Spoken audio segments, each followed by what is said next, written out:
The moonlight is gone. It's just after 11 p.m. and you're already half asleep on the couch, the TV muted, the dog curled at your feet. Then it happens. Bang, bang, bang. Your eyes snap open. Your chest tightens before your brain even catches up. Through the blinds, you see it. Red and blue strobes bleeding through the curtains, washing over your living room wall like a silent alarm. You creep to the window, peel one slat back, and there they are. Two silhouettes, duty belts, the meaty shadow of a vest. One of them is already stepping onto your porch, flashlights bobbing, and a voice, sharp, practiced, carrying through the wood of your own front door, cuts through the night. Police department, open the door. Your heart is hammering now. You haven't done anything wrong. You know that. But your mouth is dry, your hands are shaking, and in the next 60 seconds, you will either protect every right you have, or you will lose them without even knowing it. Here's the question I want you to sit with before we go any further.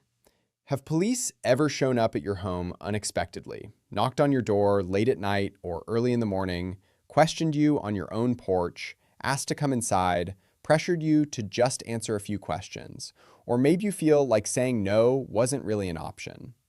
I want you to think about that for a second.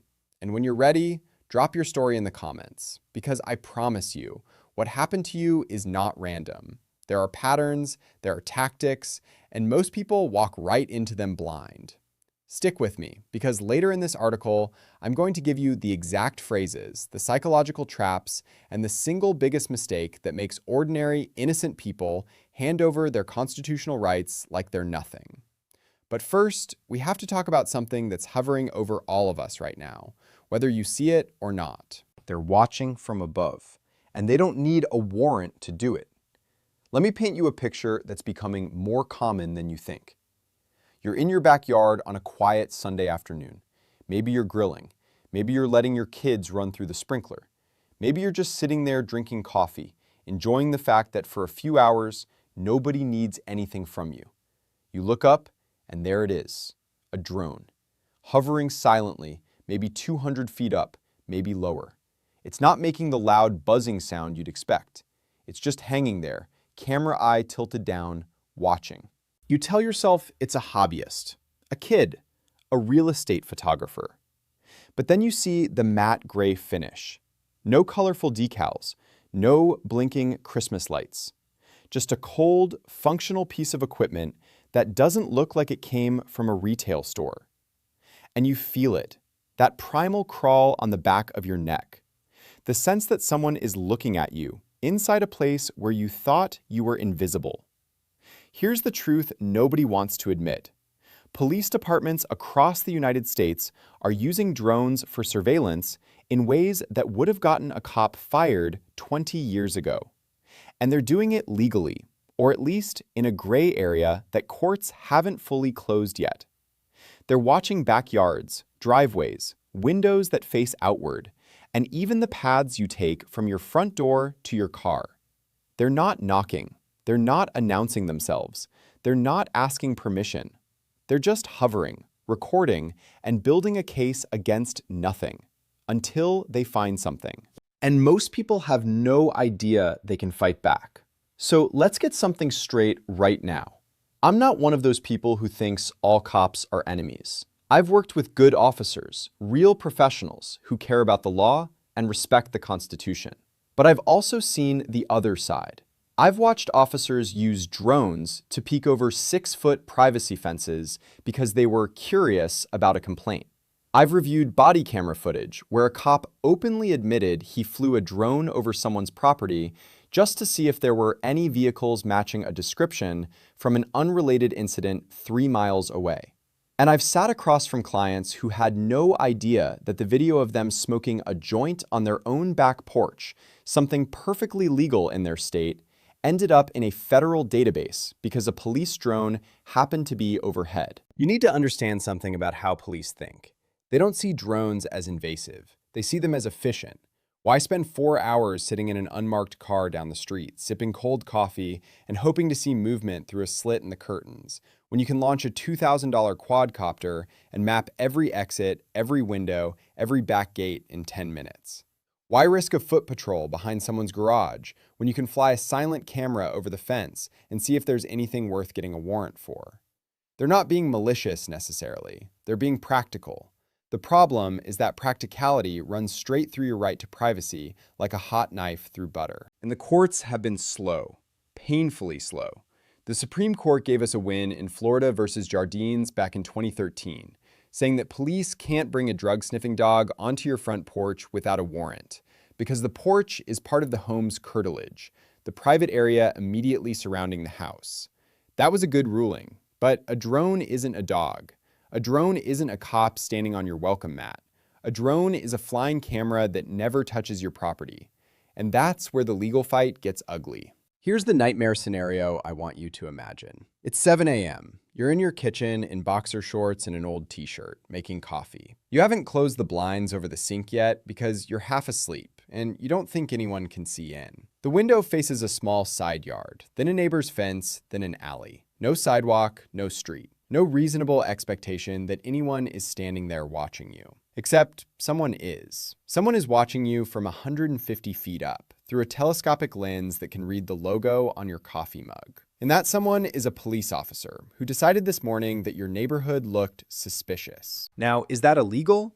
The honest answer is, it depends on where you live and which federal circuit court you would appeal to. Some courts have said that public airspace is public airspace. If the drone stays above 400 feet, you have no reasonable expectation of privacy because a helicopter or a small plane could theoretically see the same thing. Other courts have pushed back, especially when the drone lingers or hovers low or uses thermal imaging or zoom lenses that go beyond what normal human vision can do from a lawful vantage point. But here's the practical reality that most lawyers won't tell you. By the time you fight a drone surveillance case in court, the damage is already done. The footage already exists. The officer already saw what he saw. And if he used that footage to establish probable cause for a warrant, a judge is probably going to sign it because judges like evidence and they tend to trust cops. So you need to stop thinking like a law student and start thinking like a target. You need to assume that if a police drone can see it, a police drone will see it. And then you need to act accordingly. I'm not saying you should live in fear. I'm saying you should live with intention. Close your blinds at night. Install curtains on side windows that face alleys or empty lots. If you have a backyard where you do anything that you wouldn't want a cop to see, consider a pergola, a covered patio, or even a heavy-duty shade sail. You don't have to build a fortress. You just have to break the line of sight from above. And here's something most people never think about: trees. A well-placed tree or a tall shrub doesn't just block your neighbor's view. It blocks the camera's view too. And unlike a fence, which can look defensive or paranoid, a tree just looks like landscaping. But let me be brutally honest with you.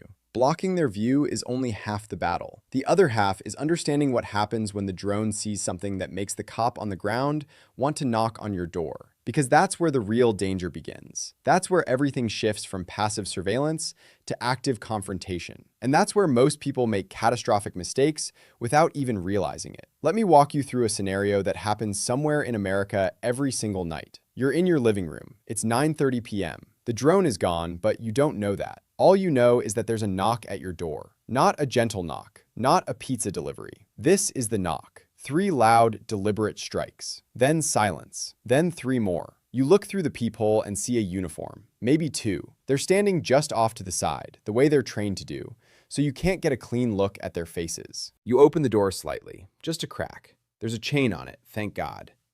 The officer speaks first. His voice is calm, almost friendly, but there's an edge underneath. "Evening, sir. Sorry to bother you so late. We're just following up on a call we received. Do you have a few minutes to talk?" Your heart is pounding, but you nod. You're a good person. You've got nothing to hide. You want to be cooperative. Then he asks the question that changes everything. "Would you mind stepping outside so we can chat? It's a little loud in there." Right there. That's the pivot point. If you step outside, you've just left the castle. The Constitution protects your home differently than it protects your driveway, your sidewalk, or the street.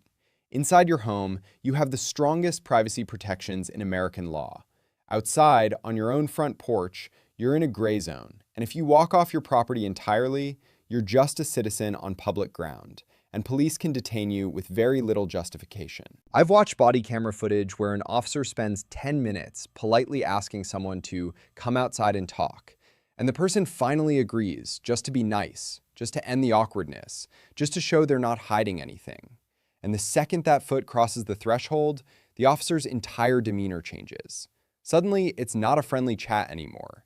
Suddenly, they're asking about the car in your driveway, the visitor they saw on drone footage, the timing of when you came home. And everything you say can be used against you, because you're not under arrest, but you're also not in the safety of your home. Here's the rule I want you to burn into your memory. Do not leave your doorway. Do not step onto your porch. Do not walk down your own driveway. Stay inside the frame of your front door, with the door itself as a barrier between you and them. If they want to talk, they can talk to you through the gap. And if they want you to come out, they need a warrant or a really good reason. Not curiosity, not a vague complaint, not "we're just checking." And when they start asking questions, you need to understand that silence is not rudeness. Silence is strategy. Silence is strength. Most people feel this overwhelming pressure to fill every pause, to explain, to justify, to prove they're innocent. That pressure is the weapon they're using against you. An officer will ask a question and then just wait. 3 seconds, 5 seconds, 7 seconds. It feels like an hour, and in that silence, your brain starts screaming, "Say something, anything, don't look guilty." That's when you blurt out the thing you shouldn't have said. So here's what you do instead. You look them in the eye, through the crack in the door, through the chain, through the screen, and you say these words, calmly and clearly. "Officer, I respect what you do, but I don't answer questions without my lawyer present.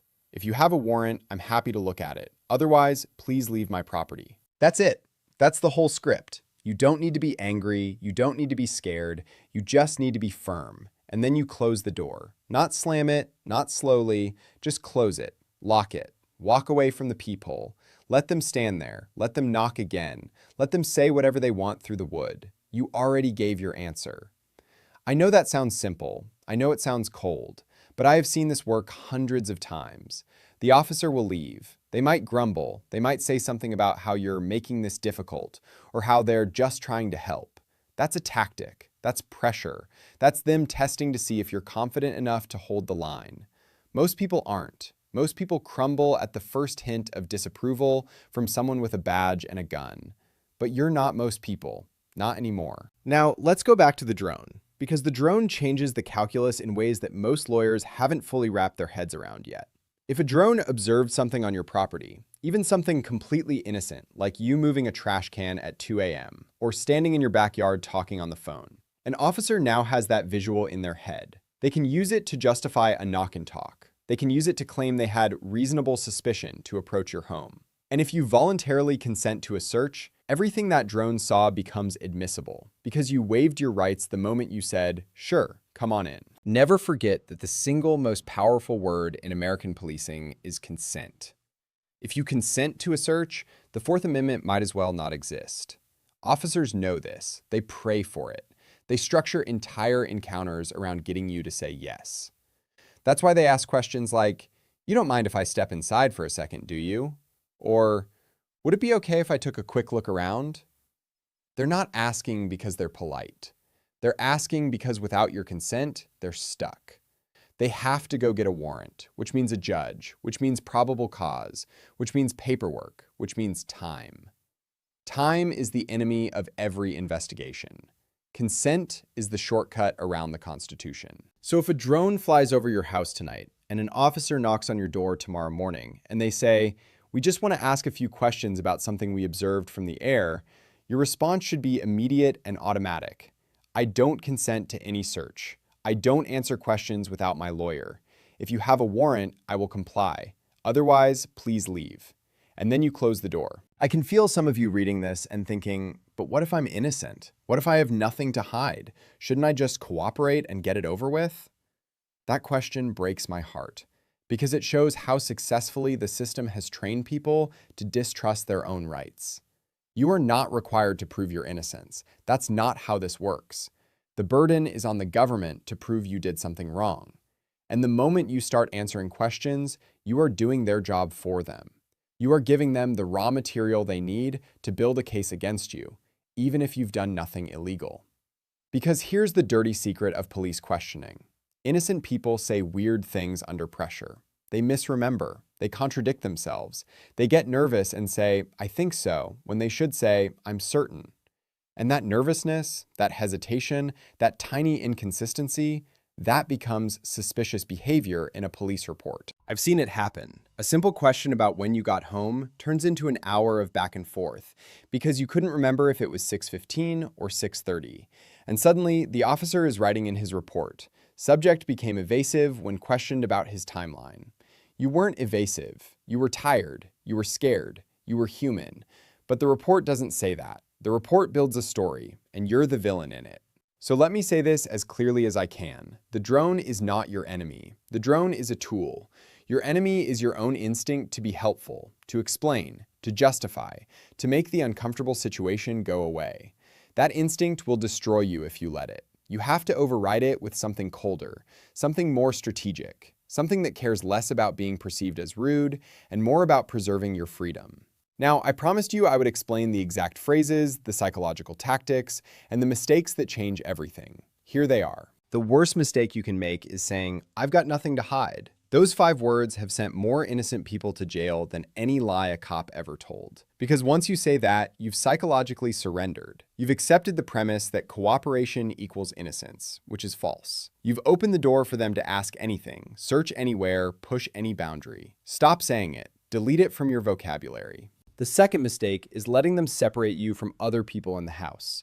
If officers knock and there's more than one adult in your home, they will try to talk to each of you alone. They'll say, "Can you step into the kitchen for a second?" Or, "Let's just chat out here while your wife waits inside." That's not convenience. That's interrogation strategy. They want to see if your stories match. They want to find the weak link. Do not let them separate you. Stay together. Stay in the same room. And if an officer insists on speaking to someone privately, that person should say, "I'm not comfortable talking without my family member present." You have that right. Use it. The third mistake is answering hypothetical questions. If we were to look in your garage, would we find anything illegal? That's a trap disguised as a question. The only correct answer is silence, followed by, "I don't answer hypothetical questions." Because here's the truth. No matter what you say, they will use it against you. If you say no, they'll say, "Then you won't mind if we take a look." If you hesitate, they'll say, "Why are you hesitating?" There's no good answer, so don't answer at all. The fourth mistake, and this one is huge, is assuming that because you're in your home, you're safe from warrantless searches. You're not if you give consent. You're not if the officer sees something in plain view from a lawful position. You're not if exigent circumstances exist, like screaming, breaking glass, or the smell of smoke. And you're definitely not safe just because you think the drone footage can't be used against you. Courts are still fighting over that one, and in the meantime, police are flying drones and building cases. So here's what I want you to do tonight. Before you go to bed, walk around your property. Look up. Look at your windows. Look at your fence. Ask yourself, what can a drone see from 200 feet up? What can it see at 100 feet? What can it see at 50? Then make a plan. Close blinds, add curtains, plant a fast-growing evergreen, install a shade sail over your most exposed area. None of this is paranoid, it's just practical. Police use technology to see you. You can use landscaping and fabric to block that view. That's not illegal, that's not suspicious, that's just the game. And if they knock tonight, or tomorrow night, or the night after, you know what to do. You stay inside, you keep the door between you, you say the words, and then you close it. I've seen too many people lose too much because they were polite when they should have been firm. Don't be one of them. The drone is watching, but you're watching too now, and that changes everything.